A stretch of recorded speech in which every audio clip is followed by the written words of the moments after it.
Bismillahirrahmanirrahim.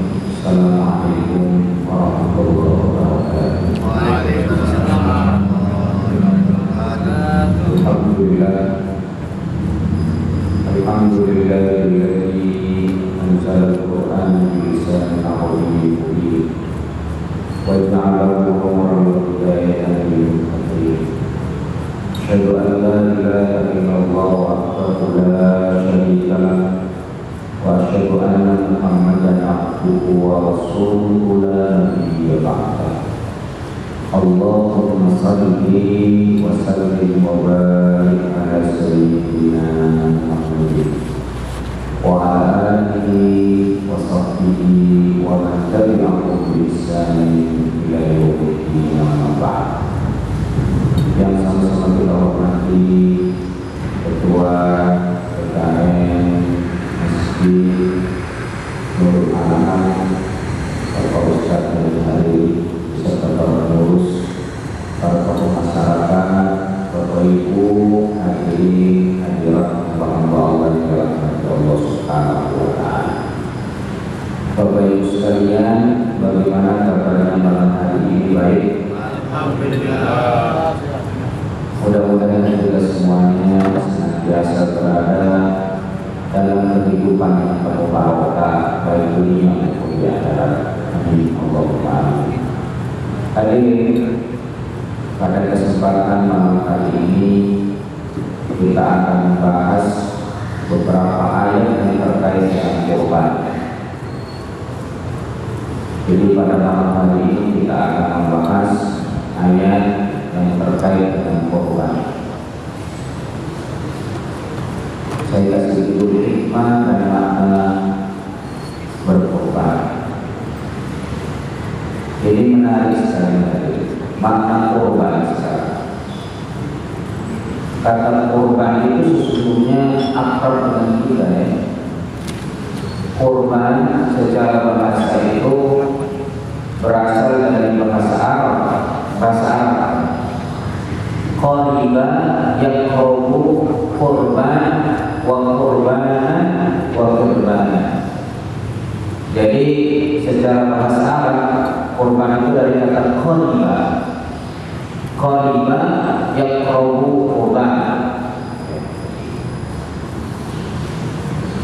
Dan sesungguhnya kata qurban itu sangat dekat dengan kita, Pak.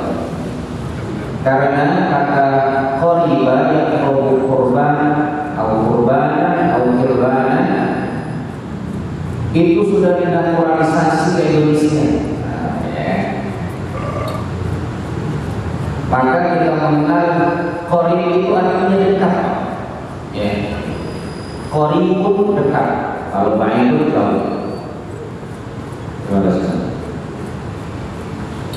Makanya ada teman karib. Apa teman karib itu? Qafnya karena di apa namanya, kalau bahasa Indonesia itu ya dinaturalisasi ke bahasa Indonesia. Jadi qarib menjadi karib, teman karib. Qaribun dekat, tapi kalau akrab yang paling dekat. Kalau kabirun besar, akbar yang paling besar. Maka ada teman juga teman akrab.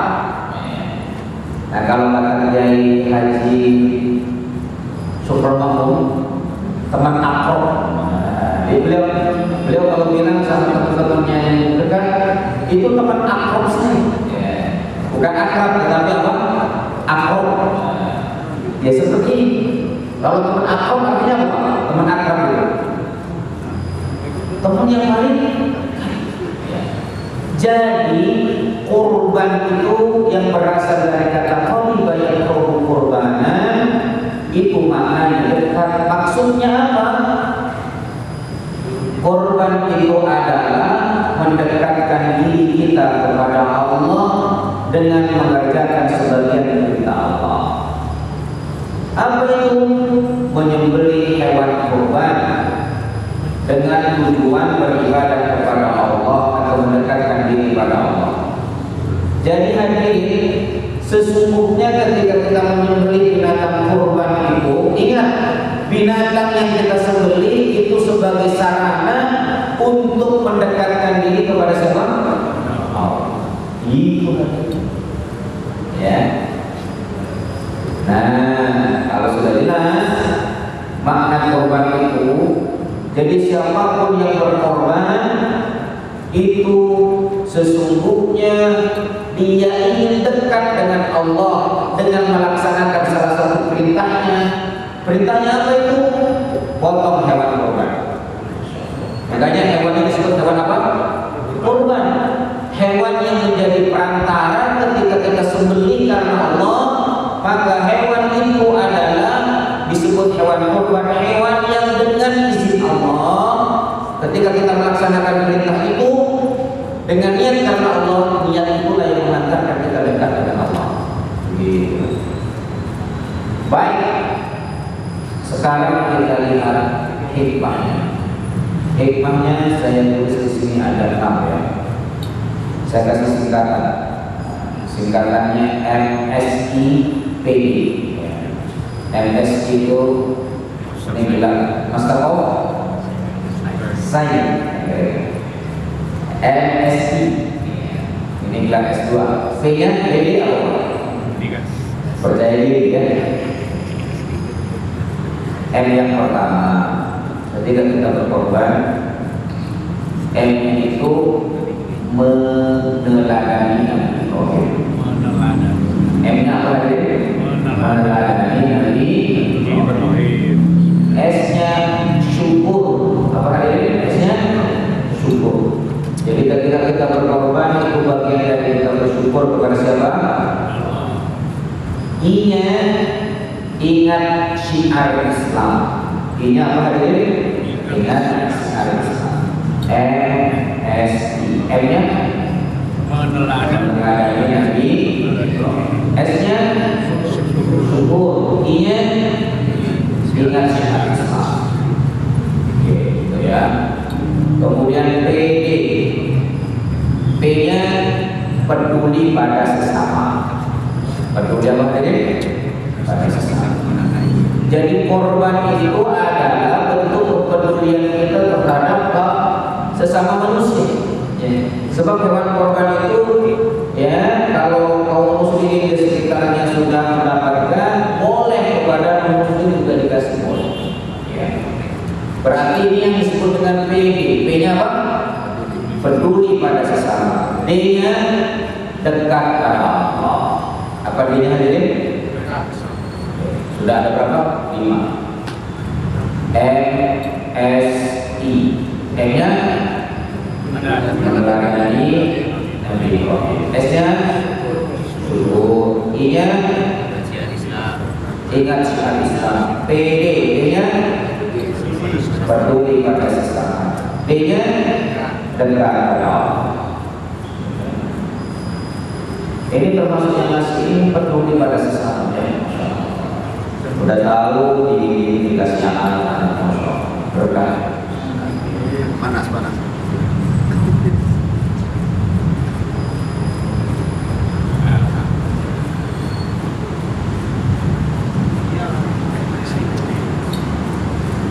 Baik, jadi meneladani Nabi Ibrahim.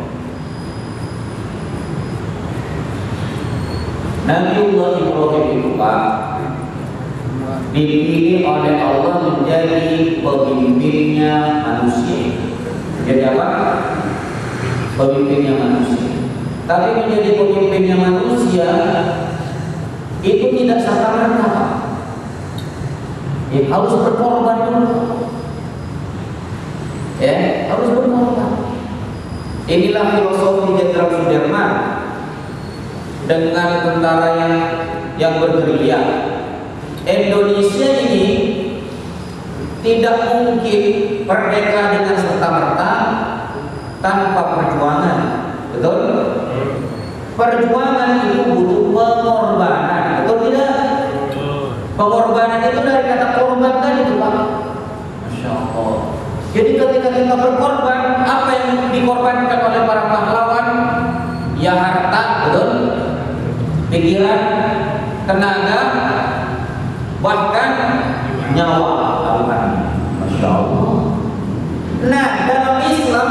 namanya berkorban tidak sekedar menggaransikan nyawa untuk sebuah kemenangan yang suci, ya, negeri yang kita cintai, tetapi ketika kita mempertahankan negeri yang kita cintai itu dalam rangka berkorban, itu maksudnya korban qarib. Apa qarib?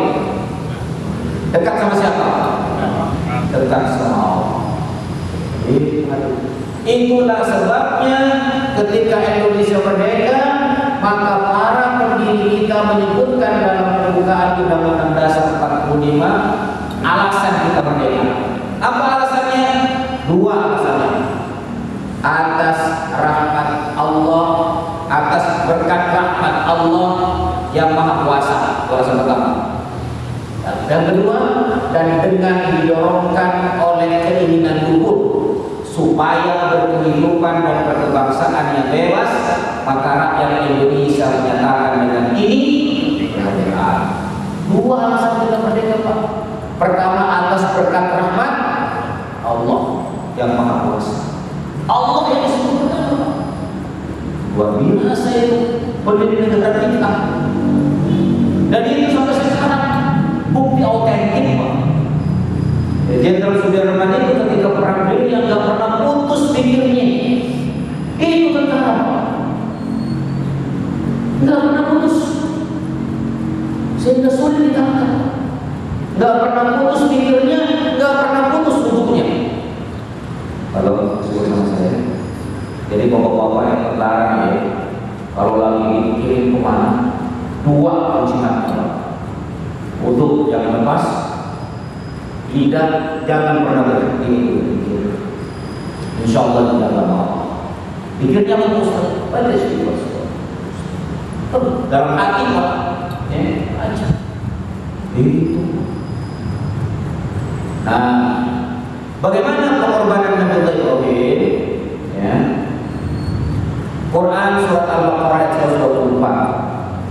Wa in ibtala Ibrahim rabbuhu bikalimatin fa'atammahun qala inni ja'iluka lin-nasi imama qala min dhurriyyati qala la yanalu ahdi dhalimin.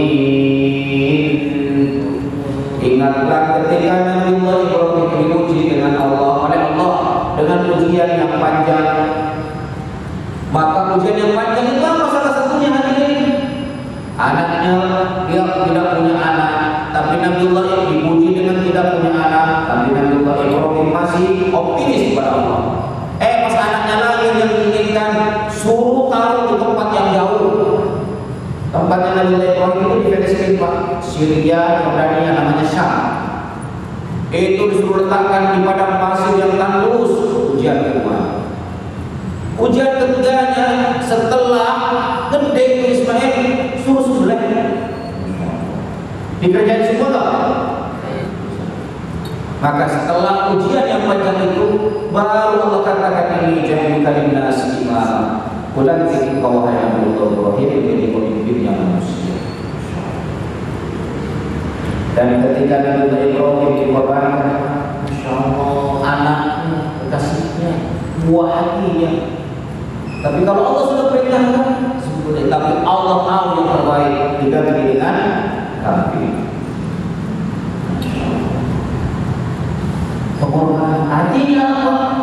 Untuk sampai pada kemuliaan hidup butuh perjuangan, dan pada perjuangan ada apa ini? Pengorbanan. Dan pengorbanan ada kalanya berupa harta, jiwa, dan Masya Allah. Dan ingat, berkorban itu dari kata apa tadi? Qoribun. Apa hadirin? Apa artinya qorib? Jadi ketika kita berkorban harta, berkorban tenaga, pikiran, ingat korban itu untuk cara dekat kita kepada Allah. Itu tadi. Jadi bapak-bapak yang tiap hari berkorban, meluangkan waktunya mencari nafkah agar anak dan istrinya mendapatkan nafkah yang baik, dan harta yang baik, niatkan aku bekerja yang Allah karena insya Allah itu. Baik, ini yang pertama. M-nya apa tadi? Meneladani Nabi Ibrahim. Setelah itu apa? Syukur. Quran surat Al-Kautsar. Inna a'tainaka al-kautsar fasalli li rabbika wanhar. Inna a'tainaka al-kautsar. Sesungguhnya kami telah memberimu wahai Nabi Muhammad kautsar. Nikmat-nikmat yang begitu banyak. Ini ada banyak tafsirnya di kautsar. Ada telaga kautsar di mana di surga. Tapi intinya nikmat yang banyak. Maka jawabkan nikmat yang banyak itu kenapa? Fasalli, salatlah engkau li rabbika, untuk mengagungkan Allah. Wanhar, dan potonglah binatang. Artinya berkorban. Nah di sini hadirin, wanhar itu termasuk fi'il mudhari' dan fi'il amr. Dalam usul fikih kaidahnya itu al-aslu fil amri lil wujub. Setiap perintah itu wajib hukumnya, Pak.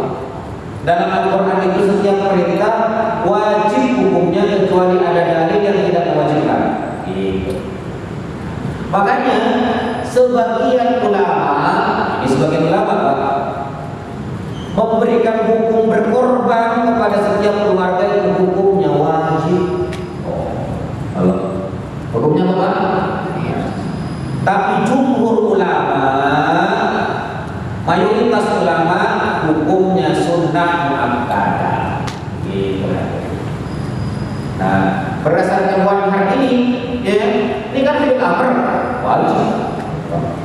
Ada sebagian ulama yang mengatakan, apalagi kata Rasulullah begini, man wajada sa'atan falam yudhi fala yuqarribanna musalla. Siapa orang yang mendapatkan keleluasaan rezeki kok tidak mau berkorban, maka jangan dekat-dekat ke tempat sholat kami, kata Rasul. Oh, kalau susah saya. Itu pendapat yang mengatakan wajib. Tetapi yang mengatakan sunnah jelas juga. Al-udhiyatu sunnatun li wa sunnatun lakum. Berkorban itu sunnah untukku dan sunnah juga untukmu. Ya. Jadi mayoritas ulama menghukumi apa? Korban itu apa? Sunnah muakkadah, sunnah yang mendekat wajib. Makanya hadirin, mumpung kita masih bisa hidup di satu bulan yang sangat mulia ini. Bulan Dzulhijjah itu mulia karena ada wukuf di Arafah. Dan bulan Ramadan menjadi mulia salah satu sebabnya adalah malam Lailatul Qadar. Hadirin, sampai-sampai Allah bersumpah dengan Arafah. Dalam Quran surat Al-Fajr itu, wal fajr wa layalin ashr, demi waktu fajar kata Allah, dan demi waktu 10 malam di ini tafsirannya ada dua, penafsiran yang paling kuat 10 malam di tanggal 1 sampai tanggal 10 Dzulhijjah. Makanya hadirin sangat dianjurkan kita berpuasa sejak tanggal 1 Dzulhijjah. Halo. Ada kemudian. Ya. Dan kenapa Arafah? Nah, kemudian itu tafsir pertama ya. Tafsir yang keduanya 10 malam terakhir di bulan Ramadan. Tapi itu tafsir yang kedua, yang paling kuat tafsiran pertama tadi. Allah bersumpah dengan bulan Dzulhijjah tanggal 1 sampai 10 karena di situ ada peristiwa penting yaitu Arafah. Arafah itu kan sebenarnya kalau di Makkah Arafah tadi hukum di Arafah tadi. Ya. Dan lebaran itu besok di sana. Ya. Loh, oh di sini hari Senin. Ya, itu karena tanggal 10 Dzulhijjahnya jatuhnya pada hari. Sudah karena kita di Indonesia harus saya dipersoalkan, ikutin aja ulama-ulama kita ya. Nah ini wukuf di Arafah itu maknanya waqafa yaqifu, wukufan, tinggal berdiam diri di sebuah padang, berhenti dari aktivitas apapun untuk berzikir.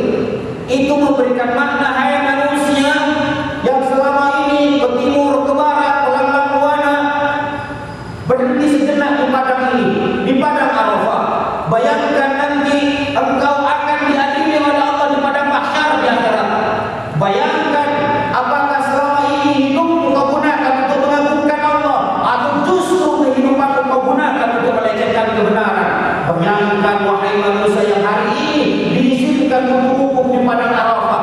Bayangkan di padang mahsyar di mana tak ada lagi pertolongan kecuali pertolongan Allah. Engkau akan diadili oleh Allah. Insyaallah. Jadi wukuf di Arafah itu adalah padang mahsyar ini. Ya wajib. Kebanyakan waktu itu.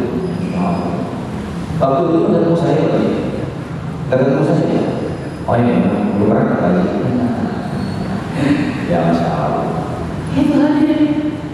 Ayo terus kemudian berhenti. Apa yang akan kita lakukan setelah pulang dari padang Arafah?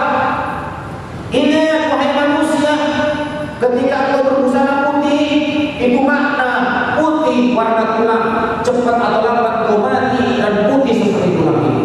Apakah engkau akan semakin dekat dengan kematian? Engkau akan tetap jauh dari Allah.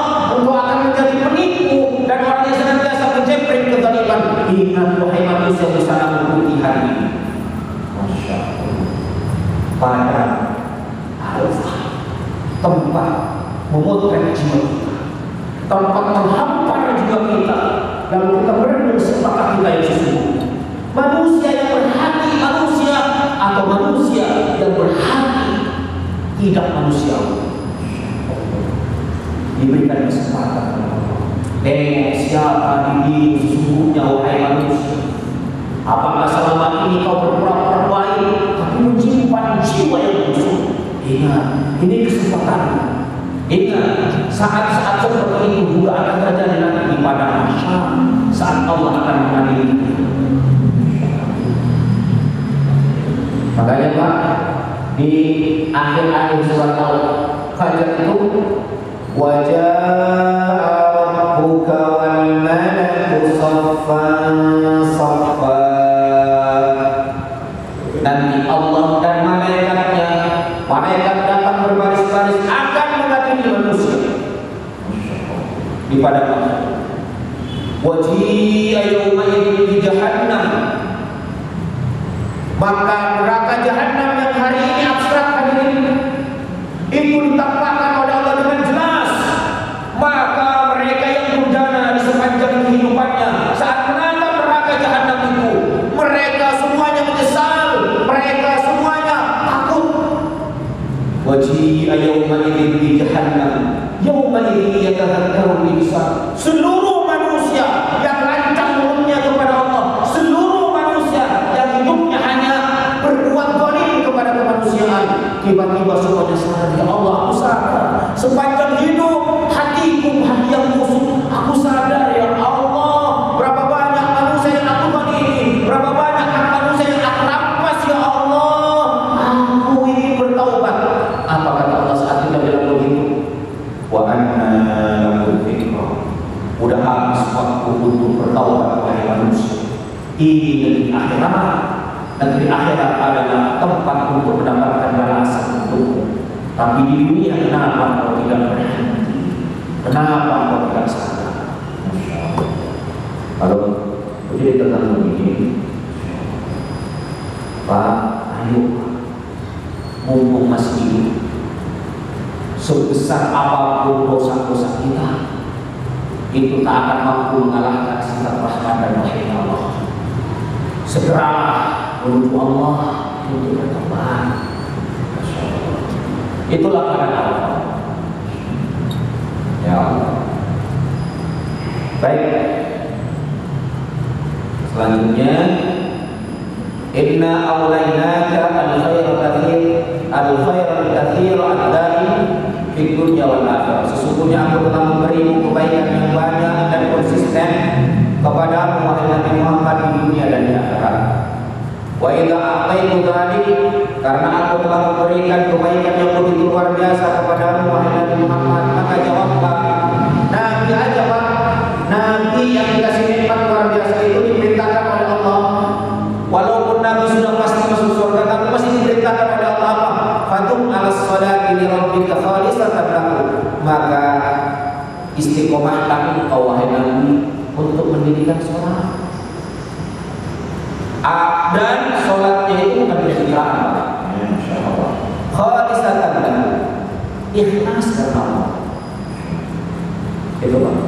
Ya Allah, Nabi kekasih Allah, utusan Allah, Rasulullah pasti masuk surga, diingatkan oleh Allah, hai Nabi, inna atainakal kautsar, ditafsirkan di sini, aku telah memberimu wahai Nabi kebaikan yang banyak dan senantiasa mengalir kepadamu baik di dunia maupun di akhirat. Maka jawab kebaikan itu dengan apa?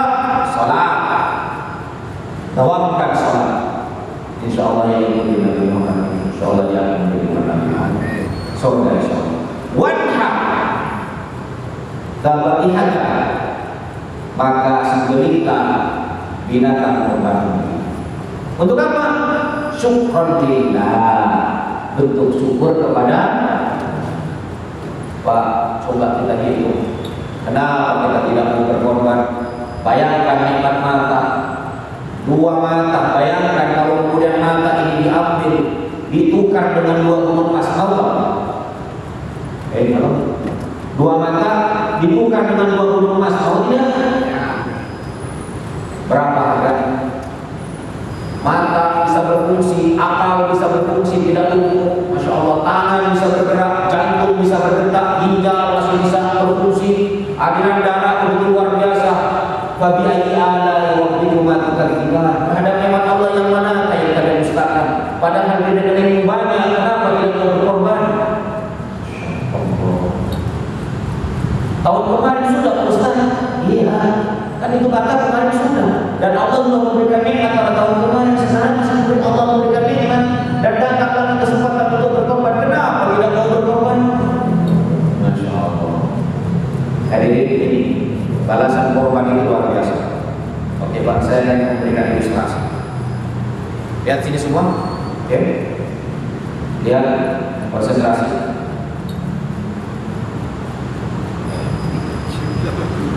Siapa tahu? Oke. Saya lempar di mana? Terbang tadi. Kenapa tidak langsung turun ke bawah? Kenapa masih mengalir-alir? Ada apa kira-kira? Bapak hadirin bisa melihat angin, tapi yakin tidak ada angin. Korban ini Pak, pahalanya luar biasa. Pak Ustaz, saya berkorban Allah berkali-kali begini-begini aja. Siapa bilang begini-begini aja? Balasan dari korban itu Pak, mungkin tidak begitu harta, tapi anak-anak kita dididik sehat semua. Anak-anak kita dibikin soleh-soleh semuanya. Istri kita kan jalan, bukan kayak ini Pak. Kita dibikin sehat oleh Allah. Masya Allah. Boleh jadi takdir kita diserempet motor Pak, tapi karena berkorban, karena bersedekah, Allah balas apa? Allah lewatkan saat-saat penyerempet. Allah selamatkan. Boleh jadi ada orang yang akan menipu kita, tapi perantaraan korban, orang yang akan menipu kita tidak akan berhasil. Masya Allah. Jangan bilang biasa-biasa saja. Kita ditangkap pengawasan Allah. Masya Allah. Wanhar dhabaihaka syukran lillah ala ma aulaka min karamati wa hassaka min khair. Wahai Nabi, berkorbanlah. Nabi suruh berkorban Pak, yang udah pasti masuk surga. Masya Allah. Sebagai bentuk syukur kepada Allah yang telah memberi kemuliaan dan mengkhususkan Allah memberikan kepada kebaikan yang luar biasa. Masya Allah. Pak, ayo MSI. Ini apa tadi? Mana dari Nabi. S-nya berkorban. karena nikmat Allah yang menetes jalan ini. Pak, sepanjang kita hidup, sepanjang itu pula ada nikmat yang tidak pernah berhenti. Emang kekuatan siapa yang membuat jantung kita berdetak? Jawab, siapa? Apakah itu bukan nikmat? Bayangkan kalau kemudian energi untuk menjantungkan, mendetakkan jantung itu dicabut oleh Allah, kita gak bisa lagi mengambil uang yang ada di dunia ini. Kita gak mungkin bisa lagi bertemu dengan istri dan anak yang kita cinta. Kenapa kita tidak sungguhnya ada dengan berkorban tidak sebenarnya? Ayo, jika pemulung saja bisa berkorban, masa kita tidak?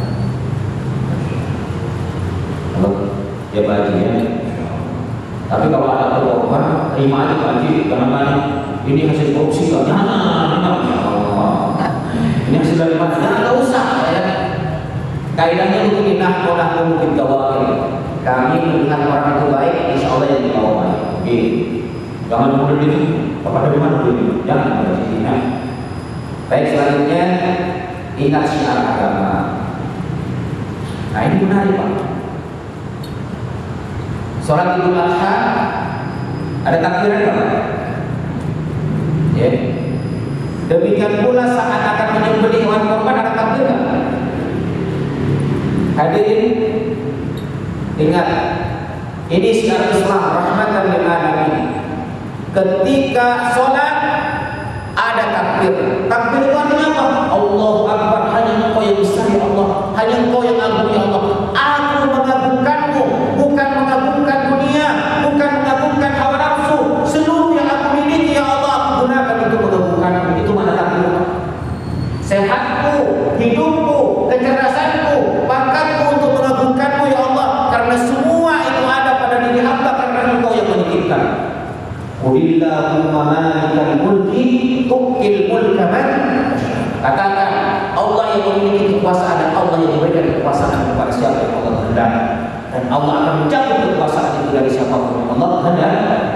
Kita kuasa berbicara karena Allah yang ngasih, kita kuasa menatap karena Allah ngasih. Suatu saat kuasa berbicara, kuasa menatap dicabut nggak? Dicabut nggak? Yakin?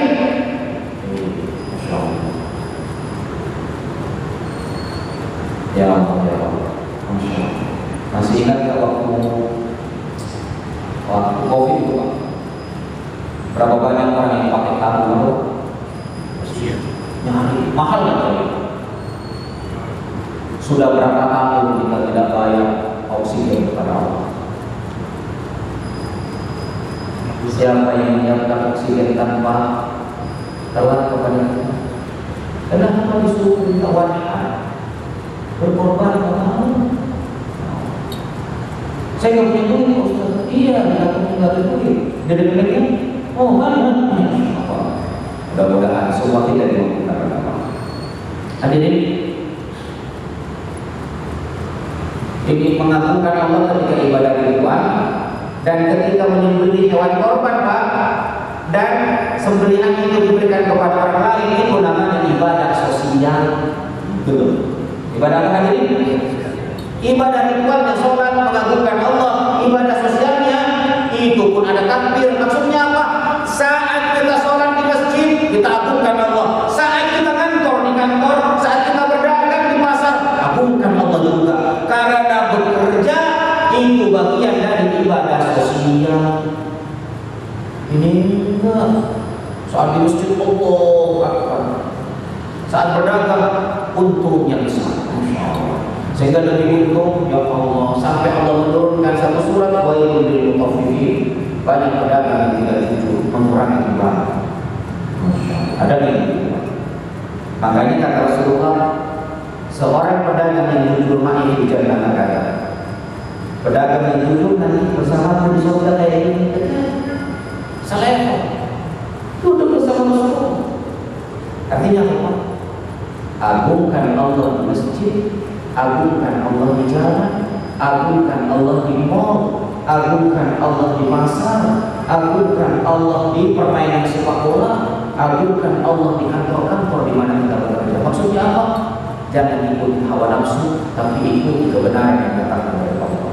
Itu namanya syiar agama.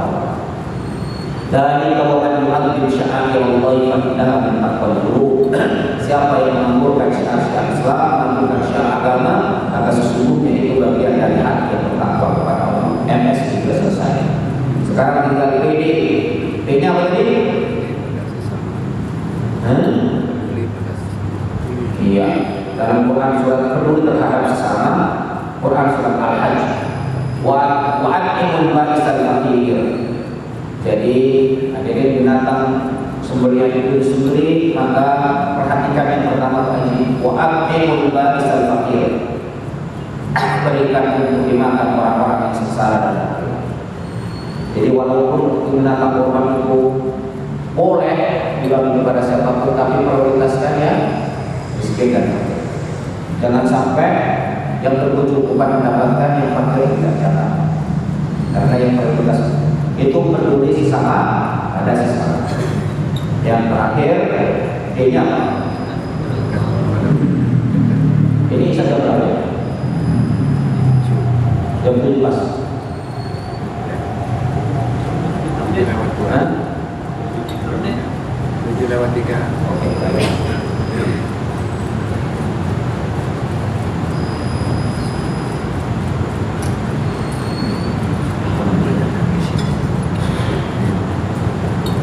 D-nya dekat pada Allah.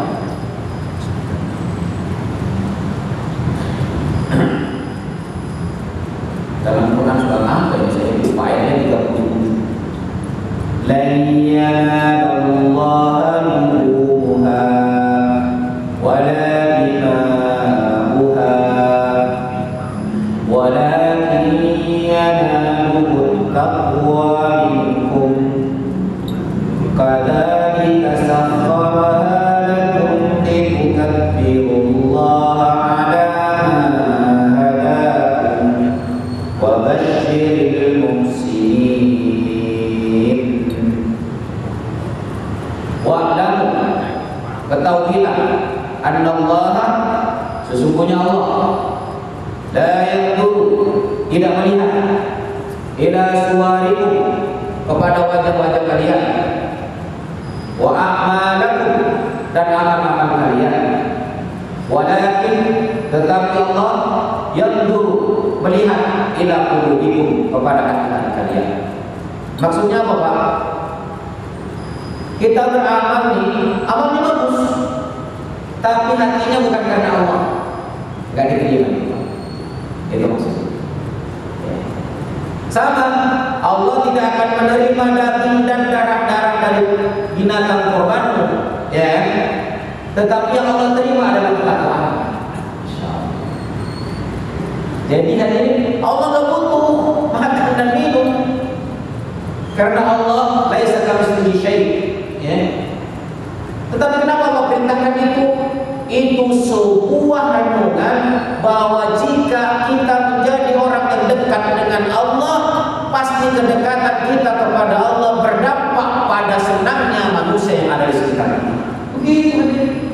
Jadi orang semakin dekat dengan Allah, semakin memberikan manfaat kepada kemanusiaan, sebagaimana orang yang berkorban, dia berkorban untuk mendekat kepada Allah, maka dagingnya membuat si miskin tersenyum dan bahagia. Begitu hadirin. Itulah Islam. Kedekatannya kepada Allah harus melahirkan mata air kebaikan yang meneduhkan orang-orang di sekitarnya. Semakin orang dekat kepada Allah, semakin kehidupannya di tengah masyarakat menjadi sumber kebaikan dan sumber manfaat. Begitu hadirin. Ini enggak, ya, Insya Allah semakin korbannya semakin banyak, ya kan? Semakin diberi orang, nah utang nggak bayar-bayar. Nah ini kan gimana ceritanya, Pak? Ya, ya Allah. Baik. Selanjutnya, wala yuridu minkum, Allah tidak menginginkan dari kalian mujarrad al-zahir bidzakri wa iraqatil dima. Allah tidak menginginkan dari kalian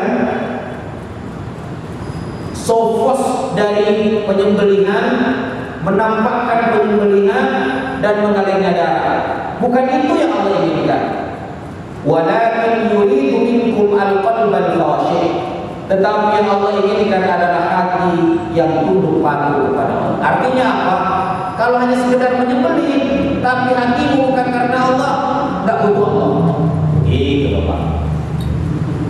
Tetapi kalau engkau menyembelih hatimu khusyuk kepada Allah, itu yang Allah inginkan. Gitu. Sehingga hadirin, kalau bisa itu ya, kalau bisa diusul Pak. Bukan disuruh ya, diusul. Itu orang miskin, jangan dijembreng nanti Pak. Udah miskin, masa dipamerkan kemiskinan? Masih ingat Pak Dokter ketika tengah malam dia menginspeksi warga, ada nenek-nenek tua dikerumunin oleh anak-anak kecil sedang menangis Pak. Nenek tua itu sedang apa? Masak batu. Ditanya oleh Umar, apa yang sedang memasak nih? Batu. Toko batu. Biar mereka menyangka aku sedang memasak sesuatu dan dia bosan nangisnya dan tidur. Kenapa begitu? Ini kesalahan Umar. Masya Allah. Padahal Umar di sampingnya Pak. Umar menangis Pak. Pulang dia Pak ke Baitul Mal ngambil sekantang apa? Gandum. Pengawalnya, saya ingin yang memanggulnya, wahai komandan. Tidak. Apakah kamu ingin memanggul dosa saya? Dibawa oleh Umar Pak, dimasakin oleh Umar sendiri, disuapin oleh Umar anak kecil itu, hingga apa? Kenyang semuanya dan tertidur. Itu cara melakukan orang miskin. Syukur nih. Ya, makanya kan kalau berkorban itu Pak, sebaiknya ada uang operasional. Dari uang operasional itu juga apa? Ditugasi beberapa orang untuk mengantar daging itu kepada orang-orang yang membutuhkan. Antri, Masya Allah, mulia itu pada dia. Bilang sama korbannya, ini ada biaya pengantaran, ada ini sekian biaya operasionalnya. Insya Allah, jangan sampai orang miskin ngantri 2 jam demis. Ini usul Pak, bukan diskusi. Usul boleh diterima, boleh tidak. Kayak begitu ya. Baik hadirin. Jadi inilah hikmah dari berkorban MSIBB. M-nya tadi berladani nanti, S-nya syukur, I-nya dengan syiar Islam, terus kemudian B-nya peduli terhadap sesama, D-nya dekat kepada Allah. Bahwa dengan berkorban membuat hati dekat kepada Allah, dan dekatnya hati kita dengan Allah harus berdampak pada kebahagiaan sosial. Begitu kan? Itu saja yang dapat saya sampaikan, mudah-mudahan barokah dan Allah yang menjamin. Assalamualaikum warahmatullahi wabarakatuh. Kita tutup.